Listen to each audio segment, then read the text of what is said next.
Ahoy everyone, this is Happy Feets, and today I am going to explain how to activate and prep for Fort of the Damned. For those who are unaware, Fort of the Damned is one of the 5 world events where you must defeat waves of skeletons before reaching the boss of the event. Unlike the other world events, however, you must manually activate the Fort of the Damned. The fort is located here on the map, right next to Snake's Island and Crook's Hollow. And if you ever see this cloud in the sky, that means someone has activated the fort already. Before we explain what you need to obtain to start the fort, please make sure you are grabbing plenty of supplies as you collect everything else. You will need a good amount of cannonballs, I'll explain why later in the video, but at least 100 is recommended. Also, try to grab an ammo crate. So what exactly are the requirements for activating this fort? Well, the first thing you need to obtain is a ritual skull.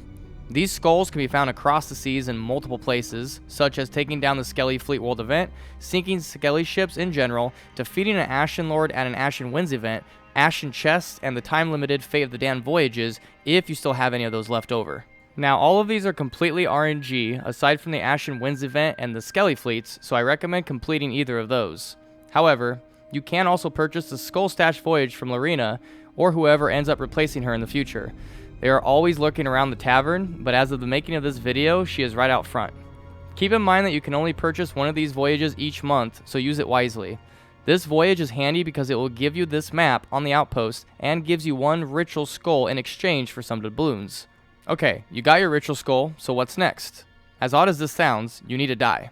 Yes, there are 6 different ways to die in Sea of Thieves that will give you a color for each type of death.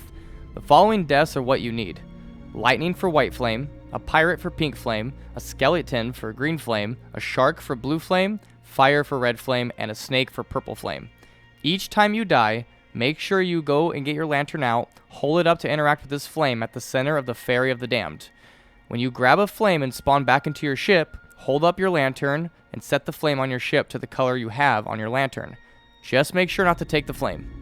Now, most of these are very easy to obtain. I recommend going to Snake Island because you will automatically get 4 out of the 6 flames there alone. Fire, snakes, sharks, and skeletons will always be available here, and it is right next to the fort.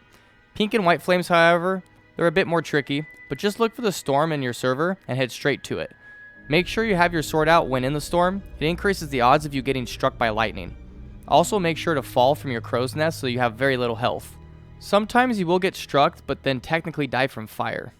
For pink, you have to search for another crew and let one of them kill you. This is definitely the hardest one to get, but I would advise you to keep your distance from them by shooting yourself out from your cannon and have your ship sailing away already so you spawn back in safely. Okay, so you have your ritual skull and all 6 flames. You're now ready to head over to the Fort of the Damned to get it started. When you arrive, I recommend parking your ship at an angle and distance like this, so you can have your cannons aimed at this area easily. I also recommend using the Eye of Reach and blunderbuss. Point blank shots with the blunder is a one shot against skellies, and the Eye of Reach is really good to combat skeletons with kegs.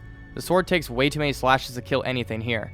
Go ahead and grab one flame color from your ship at a time and head to the top of the fort to place the flames on the 6 statues. Make sure to take the flame and not set, or else you will have to go die again and waste more time.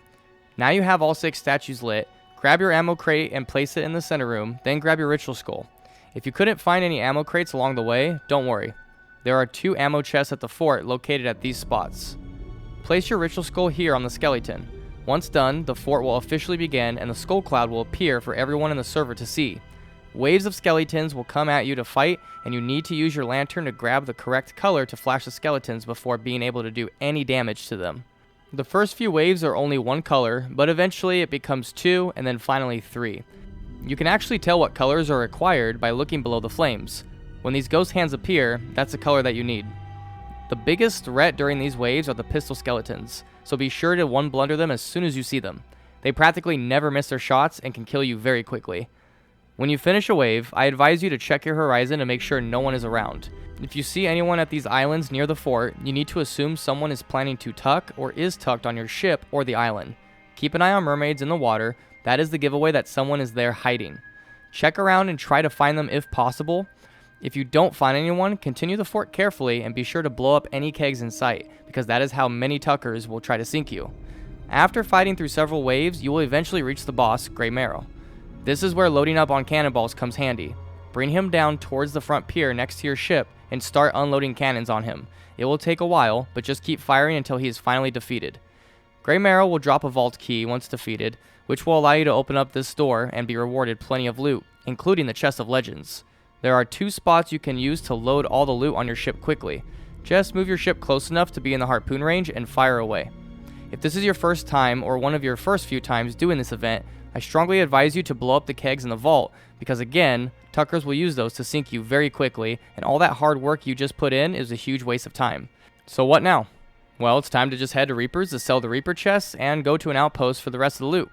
Don't forget to have a grog or 2 with your crewmates to celebrate the success. Alright, that's all for this video, everyone. If you enjoyed it, please leave a like and subscribe for more content like this. I also recommend you check out my Twitch streams. You can ask me any questions and learn more about Sea of Thieves there. Thanks so much for watching, and I'll see you all next time.